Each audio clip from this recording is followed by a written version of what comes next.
Motion of charged particle in electric field. जिन students ने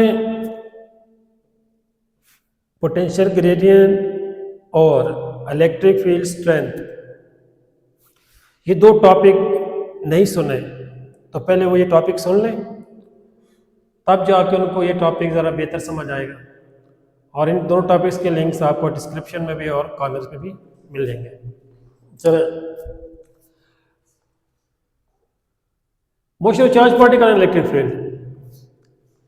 ये इलेक्ट्रिक फील्ड है from positive charge to negative charge, और ये हमारे पास चार्ज पार्टिकल है, इसकी मोशन। तो बहुत सिंपल टॉपिक है। ये पॉजिटिव इसको रिपेल कर रहे हैं, नेगेटिव अट्रैक्ट कर रहे हैं, तो ये पॉजिटिव से नेगेटिव मूव करेगा। अब इसमें फोर्स कितनी लगेगी, हम ये प्रीवियस टॉपिक पढ़ चुके हैं। फोर्स पर यूनिट चार्ज हमें इलेक्ट्रिक फील्ड स्ट्रेंथ देता है। यहाँ से फोर्स की वैल्यू आ जाएगी, क्यू नॉट इधर मल्टीप्लाई हो जाएगा तो फोर्स हो जाएगी क्यू नॉट ई। तो इस पे फोर्स लगेगी क्यू नॉट ई, मीन्स के इसका चार्ज और इलेक्ट्रिक फील्ड स्ट्रेंथ, इसमें जो फोर्स है वो इसमें चार्ज कितना है, दूसरा यहाँ पे इलेक्ट्रिक फील्ड स्ट्रेंथ कितनी है, उस पर डिपेंड करती है, इन दोनों के प्रोडक्ट पे। तो वही बात है यहाँ पे कि इसको हम अगर यहाँ पे फ्री टू मूव मीन्स कि इसको हम रिलीज करते फ्री करते थे तो ये मूव करेगा फ्रॉम पॉजिटिव से नेगेटिव, और आस्ता आस्ता इसकी काइनेटिक एनर्जी बढ़ती जाएगी। स्टार्ट में 0 है, फिर बढ़ते बढ़ते स्पीड बढ़ रही है। तो यही बात है, travel from positive to negative plate gaining kinetic energy at its move. Second, अगर हम इसको अगेंस्ट इलेक्ट्रिक फील्ड मूव करवाते हैं, हम इसको यहाँ से इस डायरेक्शन में करवाते हैं, तो इसमें इलेक्ट्रिक पोटेंशियल एनर्जी स्टोर हो जाएगी। इस पॉइंट पे अगर चार्ज को हम यहाँ से पॉइंट ए से पॉइंट बी पे मूव करवा के ले आते हैं चार्ज को यहाँ से यहाँ पे, तो यहाँ पर इसके बाद जो पॉजिटिव चार्ज है तो इलेक्ट्रिक पोटेंशियल एनर्जी स्टोर होगी। जैसे रिलीज करेंगे, जो पॉजिटिव रिपेल कर रहा है, नेगेटिव अट्रैक्ट कर रहा है, तो ये प्रीवियस पोजीशन की तरफ मूव करेगा। तो पॉइंट बी पर इसके पास पोटेंशियल एनर्जी होगी, ये नेक्स्ट पॉइंट। ये if we move the charge by force, हमें बाय फोर्स मूव करवाना पड़ेगा ऐसा। By force against the electric field it will gain electric potential energy.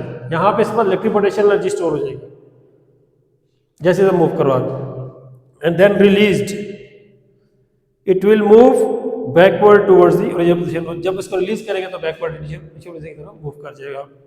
ये motion of charge particle in electric field. अब इसकी energy of charge particle moving in an electric field, वही electric potential energy. हमने इसमें force लगाए, इसने distance cover किया, means के वर्क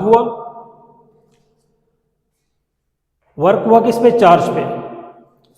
वर्क क्या होता है हमारे पास, वर्क होता है फोर्स और डिस्प्लेसमेंट। तो इसको हमने अगेंस्ट मूव करवाना है जब, तो हम इसमें फोर्स लगाएंगे, वो ये डिस्टेंस भी कवर करेगा। फोर्स और डिस्टेंस मीन्स के वर्क हुआ, और वर्क इसमें as a electric potential energy store हो जाएगा। तो हम यहाँ पर वर्क की जगह पे इलेक्ट्रिक पोटेंशियल एनर्जी मतलब कि हम पोटेंशियल एनर्जी भी लिख सकते हैं। एक हमारे पास वर्क एनर्जी प्रिंसिपल है, मैं जरा इसको एक्सप्लेन कर दूं। अब फॉर एग्जांपल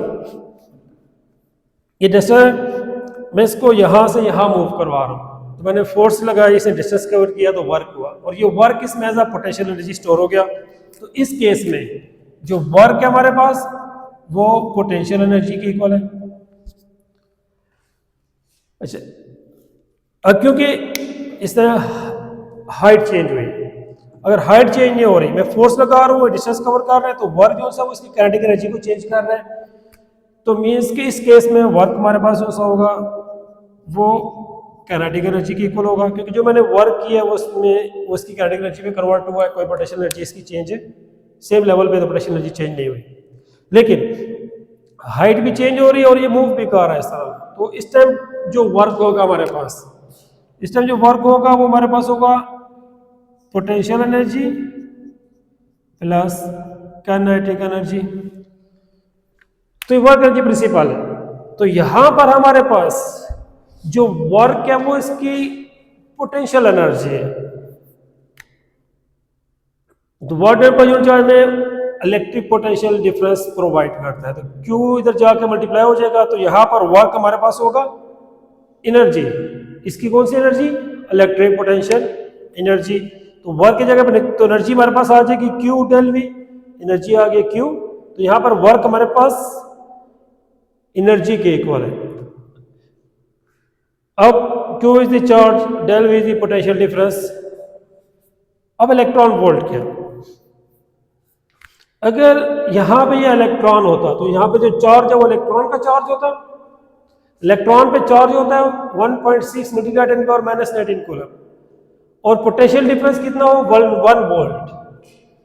पोटेंशियल डिफरेंस हमारे पास अगर 1 वोल्ट है तो ये 1 मल्टीप्लाई होगा तो ये कूलम, चार्ज कूलम में, ये क्यू चार्ज है ना इलेक्ट्रॉन का चार्ज, ये कूलम में, और ये पोटेंशियल डिफरेंस वोल्ट में। तो कूलम वोल्ट, कूलम वोल्ट जॉउल के इक्वल होता है। कैसे? ये वर्क हमारे पास, वर्क हम मेजर करते हैं जॉउल में, चार्ज में करते हैं कूलम में, पोटेंशियल डिफरेंस वोल्ट में। तो कूलम वोल्ट जॉउल के इक्वल होता है। तो यहाँ पे हमारे पास कूलम वोल्ट जॉउल के आ गया। तो ये हमारे पास जॉउल तो एनर्जी होती है, और ये किसकी है? इलेक्ट्रॉन का चार्ज पुट किया है, तो इलेक्ट्रॉन की, तो इसको बोलते हैं 1 electron volt. Potential difference 1 volt हो और उसमें इलेक्ट्रॉन जब मूव करे तो उसकी जो एनर्जी होगी वो 1 इलेक्ट्रॉन वोल्ट एनर्जी होगी। तो 1 इलेक्ट्रॉन वोल्ट होता है 1.6 मल्टीप्लाई 10 पावर माइनस 19 जॉउल, ये इसकी एनर्जी है। और अगर 1.6 मल्टीप्लाई 10 पावर माइनस 19 कूलम हो तो ये चार्ज है, जॉउल हो तो एनर्जी है।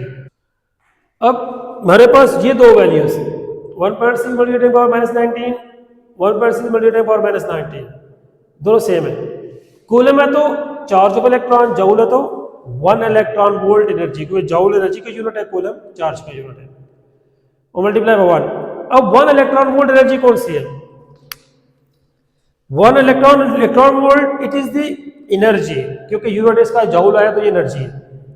It's the energy of an electron moving through the potential difference of 1 volt. Electron volt क्या है? ये वो एनर्जी है जब पोटेंशियल डिफरेंस कितना हो?